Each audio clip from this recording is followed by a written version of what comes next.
참 좋으신 하나님의 사랑과 은총이 이 예배 오신 여러분과 함께 하시기를 축원합니다. 아멘. 주중에 한날 해질녘 예배당 뒤에 벤치에 앉아서 마을 쪽을 바라보면서 쉼과 기도의 시간을 가져보았습니다. 한낮의 햇살이 얼마나 뜨거웠던지 벤치가 달궈져서 열기가 그대로 남아 있었습니다. 그래도 푸른 초장처럼 덮인 이 논의 모습과 또 저 마을 뒤편으로 있는 푸른 숲을 보니까 한낮의 더위가 사라지는 듯 했습니다. 여러분, 초록색은 어딘지 모르게 치유하는 그 힘이 있는 듯 합니다. 바라보는 것만으로도 긴장된 마음이 풀리고 우울한 영혼이 위로를 받는 것 같았습니다. 하지만 오래가지 않아 남쪽 산 너머로 먹구름이 밀려오는 게 보였습니다. 그날 소나기 예보가 있었는데 이제 오는구나 싶어서 서둘러 일어나서 열어둔 교회 창문들을 닫았습니다. 하지만 비는 곧바로 오지 않고 약간 뜸을 들이다가 어두워진 후부터 내리기 시작했습니다. 그런데요, 그날은 비만 내리지 않고요, 천둥 번개가 함께 왔습니다. 한두 번 그러다가 그치겠지 했는데 두어 시간 내내 번쩍거리고 우르렁거리고 그랬습니다. 바로 위 하늘에서 내리는 천둥 번개로 저는 그날 저녁 기도 시간에 도무지 기도에 집중할 수 없었습니다. 아마 그날이 화요일 밤이었는가 합니다. 영어에서는 벼락, 번개를 썬더볼트라고 말합니다. 썬더는 천둥이고 볼트는 어떤 의미가 있냐면 화살이란 뜻이 있대요. 좀 풀어보면 번개는 뭐냐? 천둥이 땅으로 쏘는 화살이래요. 어때요? 그럴듯하죠? 천둥 번개가 치면 사람들은 그런 생각을 갖습니다. 내가 혹시 뭐 잘못한 게 있나? 내가 혹시 좀 죄 지은 거라도 모르는 거라도 있나? 하는 생각을 합니다. 일본의 어느 하이쿠 시인은 번개의 한순간 드러나는 마른 강바닥, 번개의 한순간 마른 강바닥이 드러난대요. 한 줄시로 표현을 했습니다.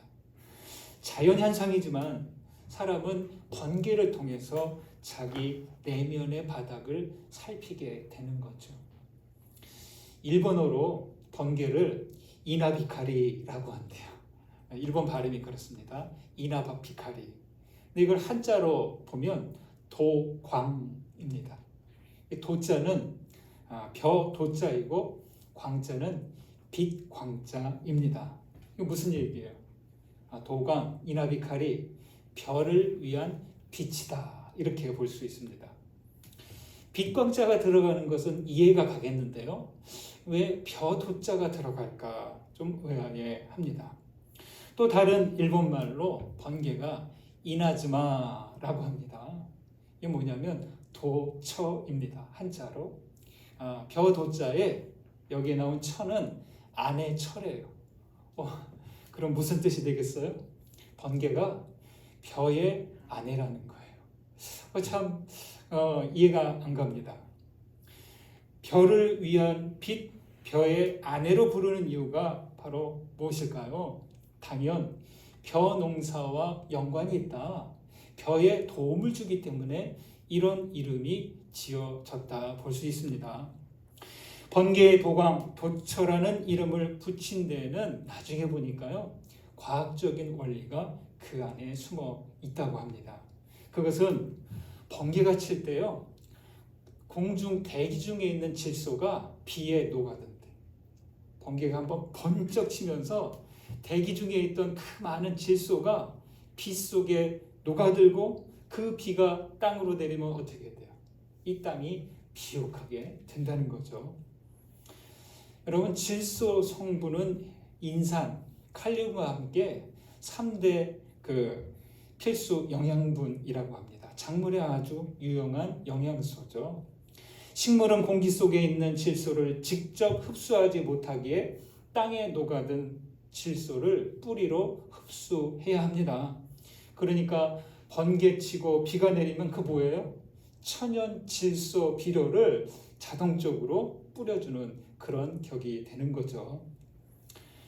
식물들에게도 필수 영양소가 있듯이 우리 사람에게도 필수 영양소가 있어요.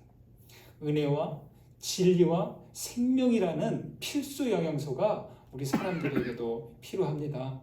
그러나 우리 세상은 권력과 돈을 따라가면서 생명과 평화를 위한 필수 요소들이 부족한 아주 척박한 곳이 되고 말았습니다.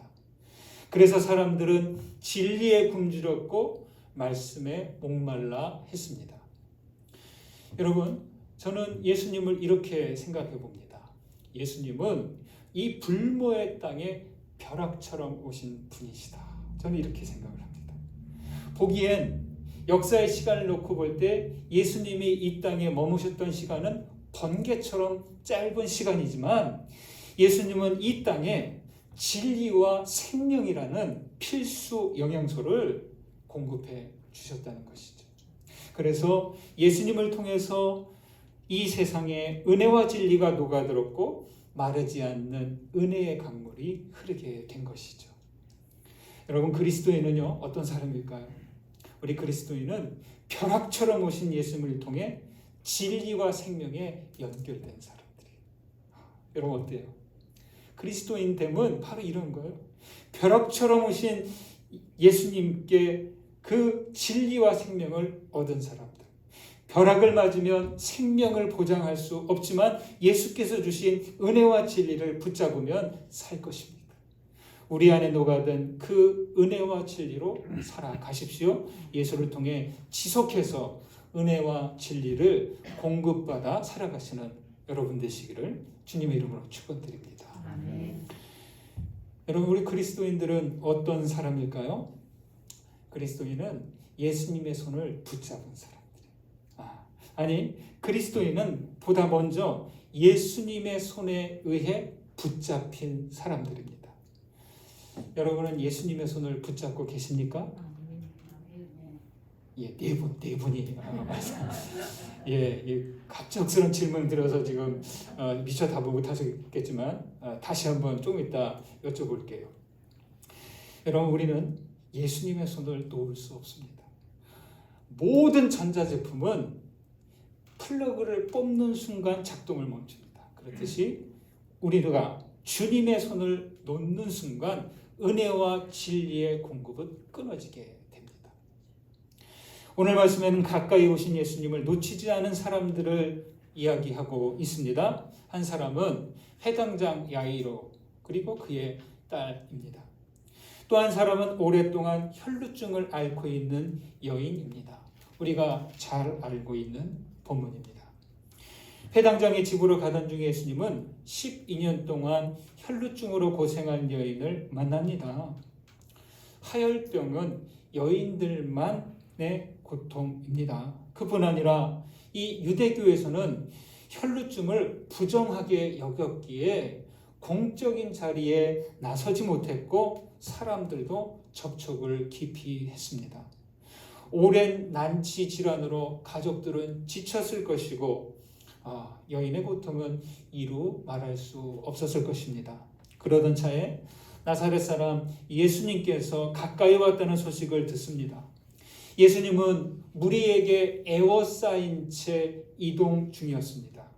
여인은 이대로 있을 수 없었습니다. 가만히 있다가는 다시는 예수님을 만날 수 없게 될지 모릅니다.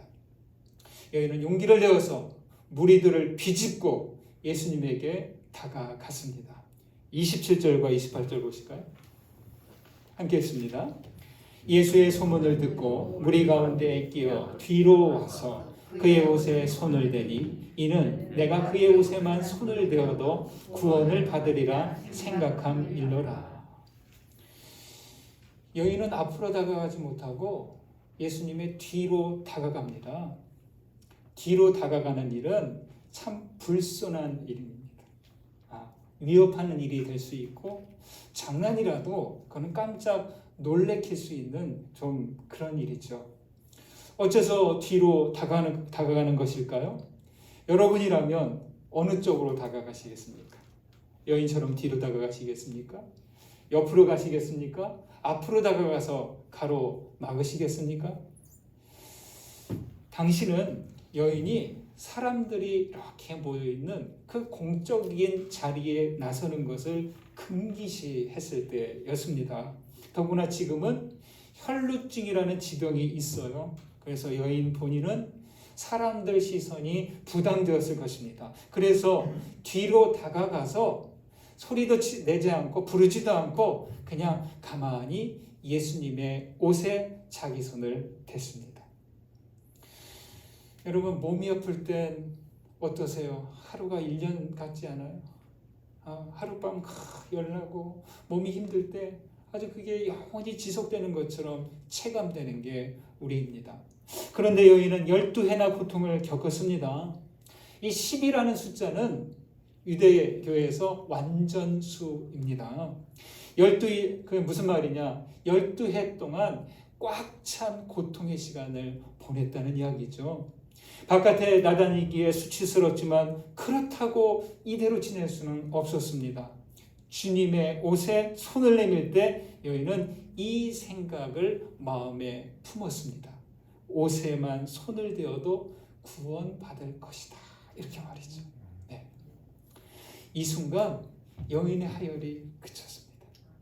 여러분, 몸이 건강을 회복하는 것은 누구보다도 당사자가 제일 먼저 체감하겠죠. 잠깐이었는데도 그 순간 예수님에게서 어떤 능력이 전류가 흐르듯 그녀에게로 흘러나갑니다. 예수께서는 그것을 알고 멈춰서 휙 돌아보시는 거죠. 그리고 이렇게 묻습니다. 누가 내 옷에 손을 대었느냐?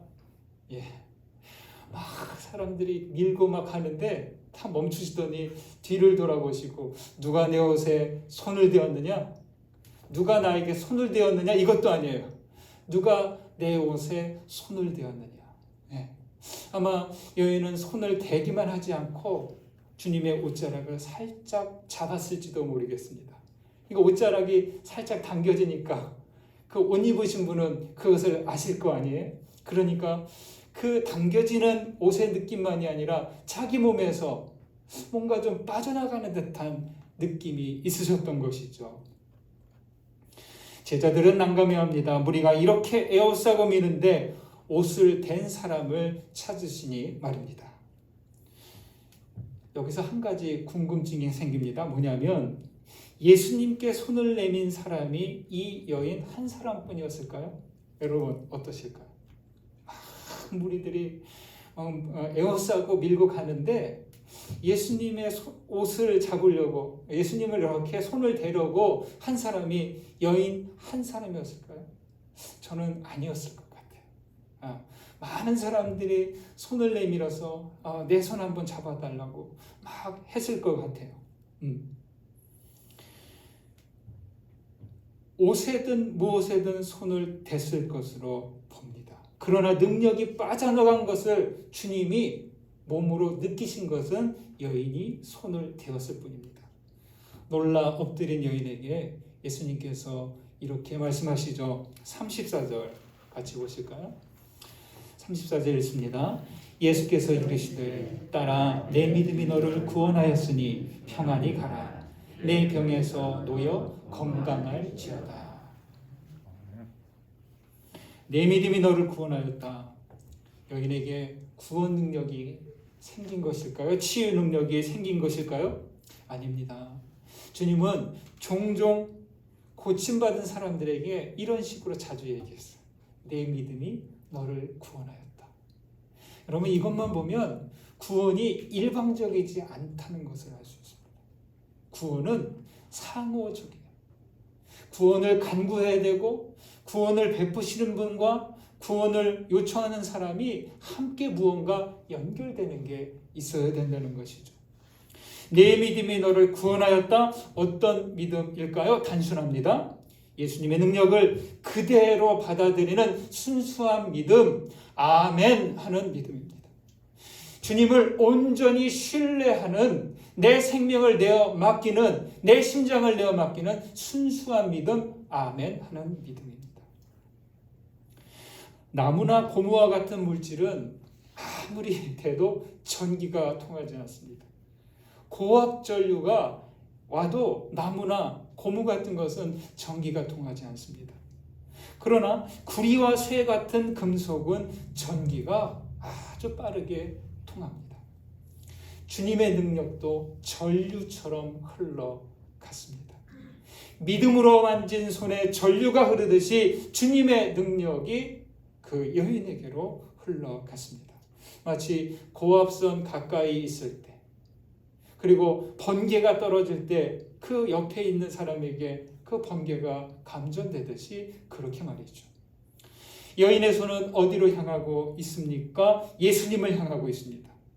여인의 손길은 단순한 동작이 아닙니다. 여인의 손에는 고통에서 벗어나고자 하는 아주 절실한 갈망이 그 손에 담겨 있었습니다.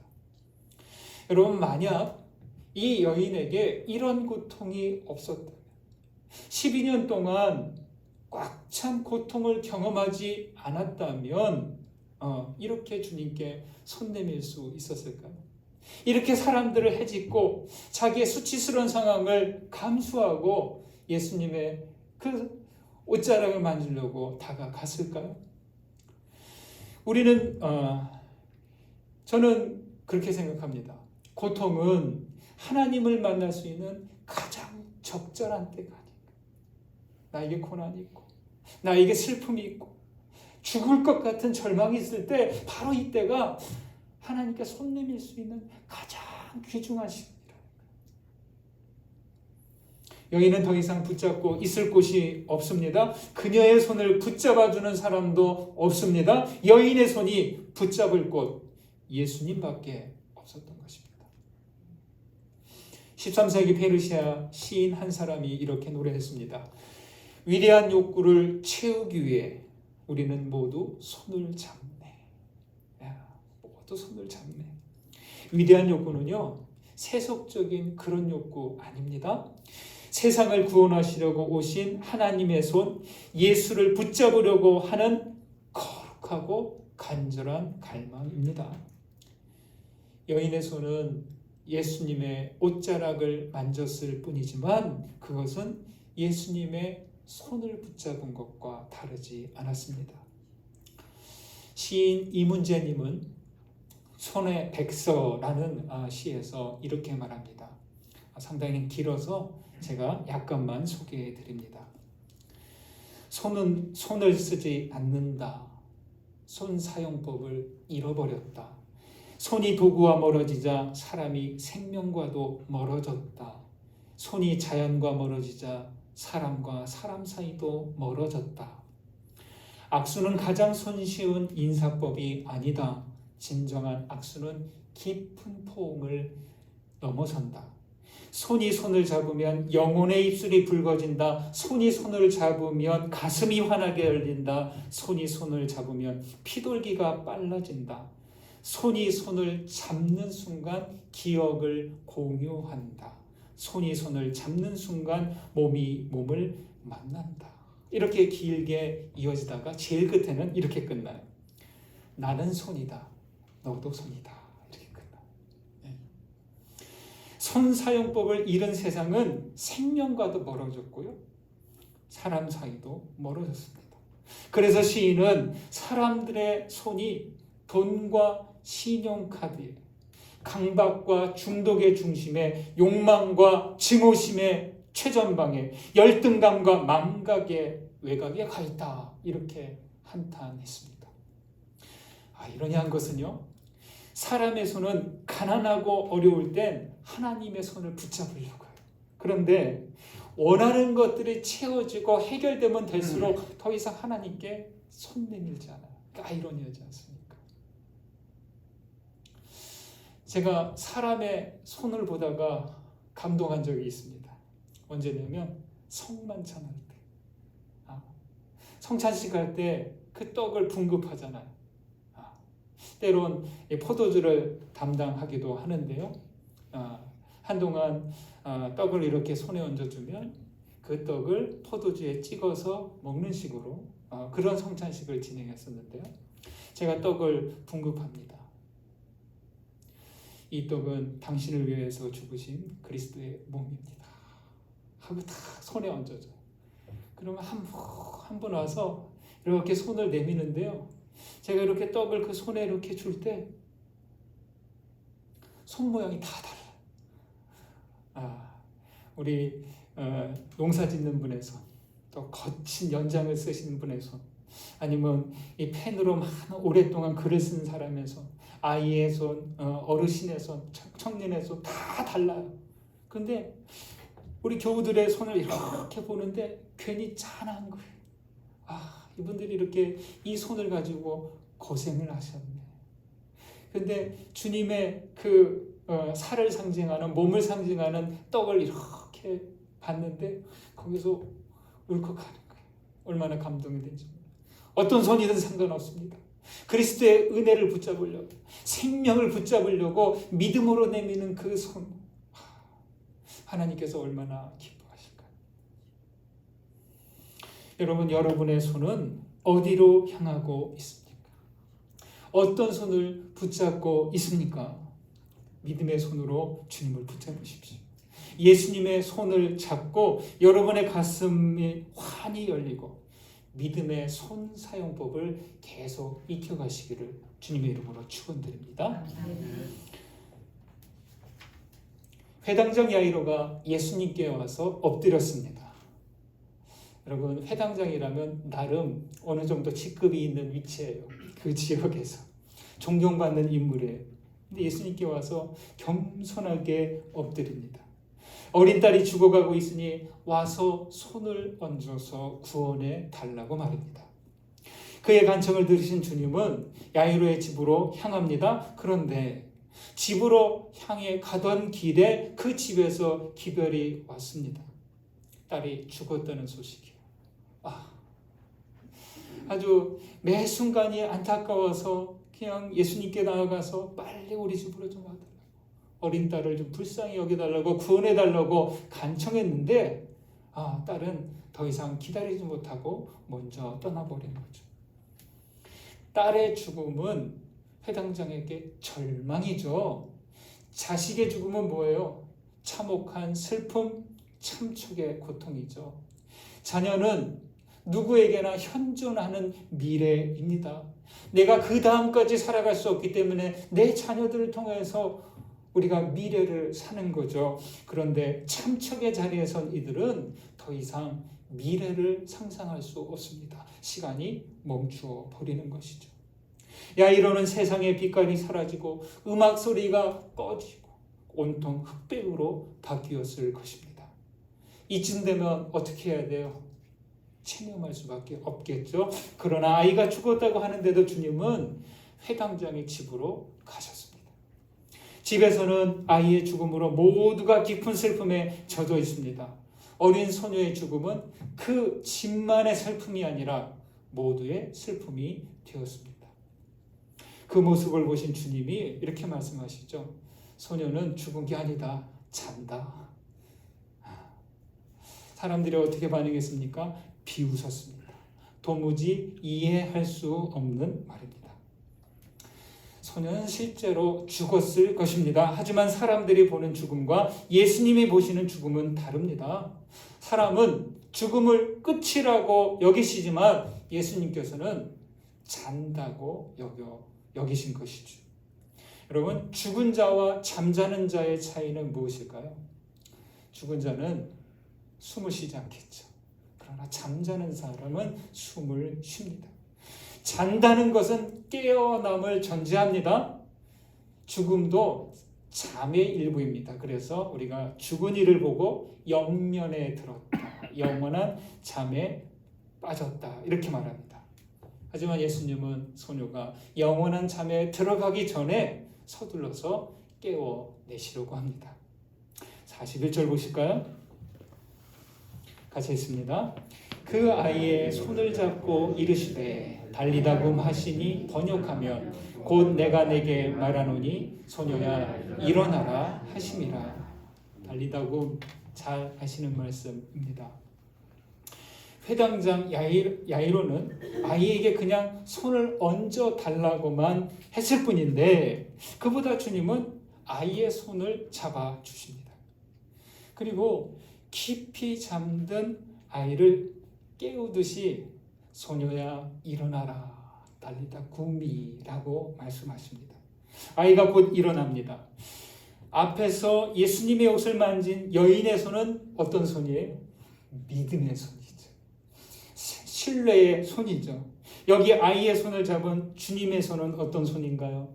생명의 손입니다. 일깨우는 손입니다. 어떻게 아이가 죽음이라는 잠에서 깨어난 것일까요? 그것은 설명할 수 없습니다. 알 수 없습니다. 우리는 다만 예수님께서 아이의 손을 잡아 깨우셨다는 것만 우리가 압니다. 여러분, 사람의 손은 여러 가지 역할과 기능이 있습니다. 사람의 손을 제2의 눈이다 이렇게 말하기도 합니다. 그만큼 사람의 몸 가운데 눈 다음으로 가장 예민한 것이 이 손이라는 것이죠. 결혼 반지를 왼손 약지에 끼우잖아요. 그것은 손가락이 심장과 이어졌다는 믿음 때문이죠. 로마에 가면 그 바티칸에 성 베드로 성당이 있고 그 바로 옆에 시스틴 성당이 있습니다. 그 성당 천장에는 유명한 화가 미켈란젤로가 그린 천지창조, 천장벽화가 있어요. 천장화가 있어요. 그래서 몇 년 동안이나 고개를 들고 그림을 그려서 미켈란젤로가 애를 먹었죠. 거기에 천지창조 부분에 아담의 창조가 있는데요. 미켈란젤로가 하나님께서 아담을 창조하는 장면을 그림으로 그렸는데 어떻게 그렸을까요? 아시는 분은 아시죠? 하나님의 손가락과 아담의 손가락을 이렇게 만나는 장면을 찍었어요. 그런데 닿게 하지 않고 약간 떨어뜨렸어요. 그래서 달락말락하게 그렸습니다. 인간의 창조의 장면을 손과 손가락으로 표현한 것 정말 탁월한 표현입니다. 스티븐 스필버그 감독이 만든 E.T.라는 SF 영화가 있습니다. 수십 년 전에 나온 건데요. 정말 많은 사람들에게 감동을 준 영화이죠. 저는 그 영화의 다른 내용은 잘 기억이 안 나는데요. 한 가지만은 분명히 기억이 납니다. 주인공 소년 엘리엇이 외계인 E.T.와 만나서 이 언어도 다르고 참 이 소통하기가 힘들잖아요. 그 소통을 어떻게 하냐면 손가락으로. E.T.가 그 이상하게 생긴 외계인 E.T.가 손가락을 이렇게 들어서 아픈데도 고치게 하고 손가락을 이렇게 드니까 그 소년 엘리엇도 자기 손가락을 이렇게 들어서 그 끝에 이렇게 터치를 해요. 그러면서 서로 어떤 마음의 소통을 하게 하는 것이죠. 스필버그 감독은 미지의 존재와 소통하는 장면도 이 손을 통해 표현했습니다. 정말 적절하고 탁월한 연출입니다. 1994년 프랑스 남부에 쇼베라는 지역이 있어요. 그쪽에는 우리 단양처럼 석회 동굴이 무척 많은 곳이라고 합니다. 그 쇼베 동굴에서 3만 년 전 구석기 시대의 동굴 벽화가 발견이 됐습니다. 여러분 놀랍지 않습니까? 수만 년 전에 어느 인류가 그 동굴에다가 자기네가 거기에 있었다는 것을 그림으로 그려놨어요. 소도 그려놓고 말도 그려놓고 많은 동물도 사냥하는 장면들 이렇게 그려놨는데 여기에 아주 인상적인 것이 있어요. 어떤 거냐면 붉은색 물감으로 사람 손만 그려놨어요.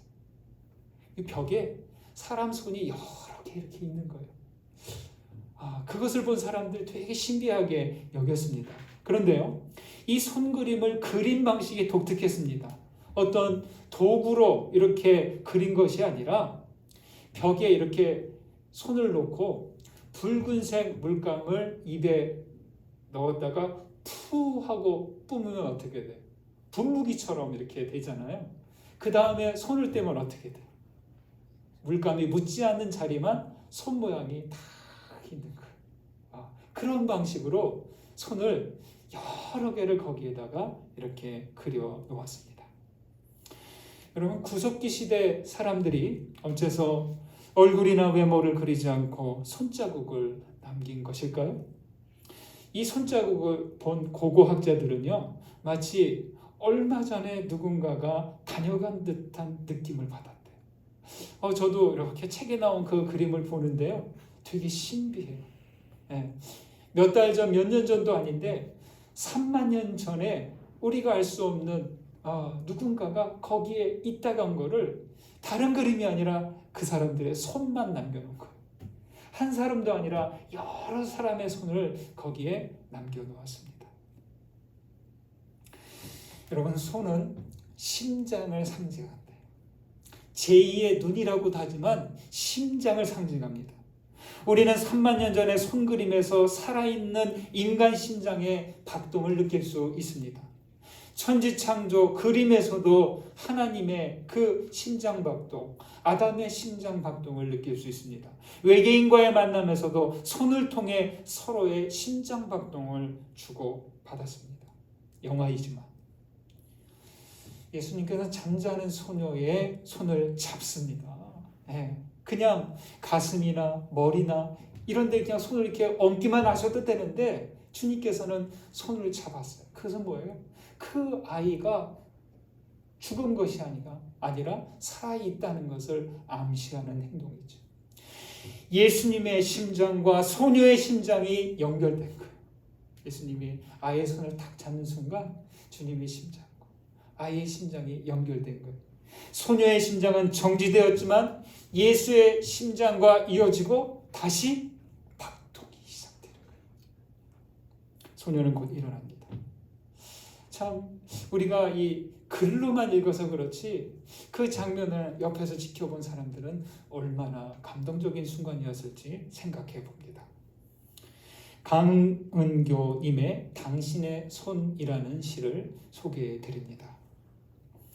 당신이 내게 손을 내미네. 당신의 손은 물결처럼 가벼우네. 당신의 손은 물결처럼 가볍지만 당신의 손은 산맥처럼 무거우네. 당신의 손은 겨울처럼 차갑지만 당신의 손은 여름처럼 뜨거우네. 당신의 손이 길을 만지니 누워있는 길이 일어서는 길이 되네. 당신이 슬픔의 살을 만지니 머뭇대는 슬픔의 살이 달리는 기쁨의 살이 되네.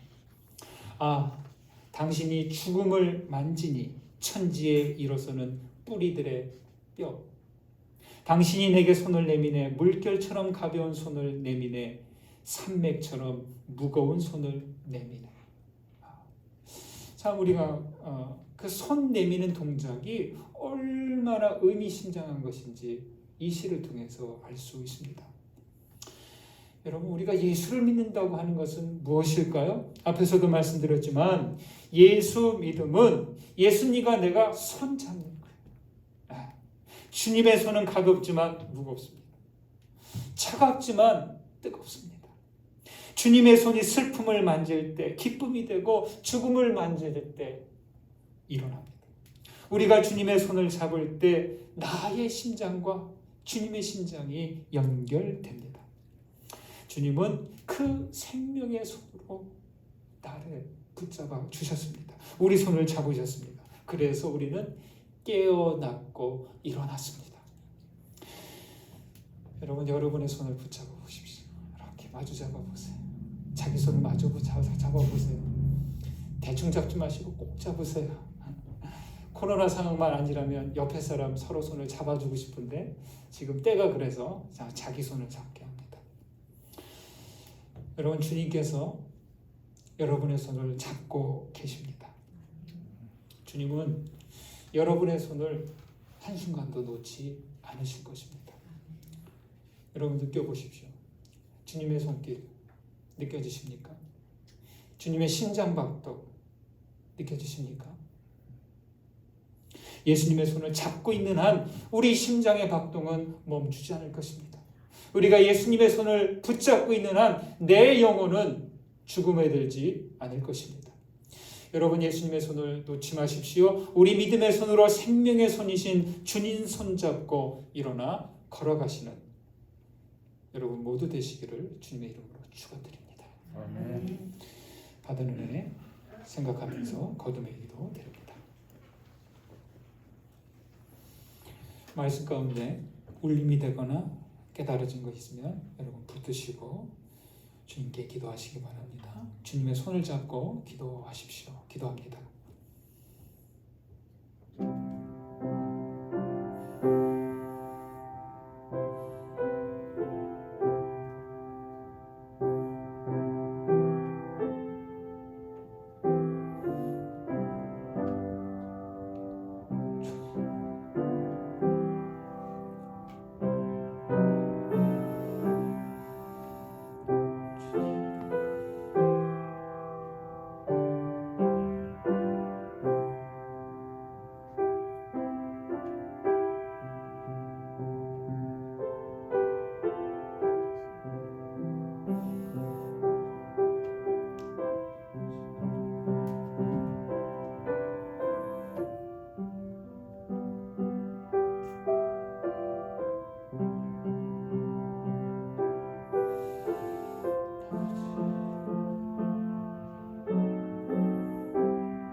빛이신 하나님, 어둠이 덮인 이곳에 아들 예수를 통해 빛을 비추신 것 감사합니다. 불목의 땅의 아들 예수를 통해 은혜와 진리를 녹아들게 하시니 감사합니다. 우리를 평생 빛과 은혜와 진리로 살도록 인도해 주옵소서. 주님, 주님께 우리의 손을 내밀 때 참 믿음으로 손이 되며 우리 가슴이 열리게 하옵소서. 주님, 주님께서 우리 손을 잡아주심으로 죽음 같은 잠을 자던 우리가 일어났습니다. 생명의 손으로 붙잡으셔서 우리의 심장이 다시 뛰게 되었습니다. 주님의 손을 놓지 않기를 원하오니 주님, 이 손 붙잡아 우리를 끝까지 인도해 주옵소서. 예수 그리스도의 이름으로 기도드립니다. 아멘.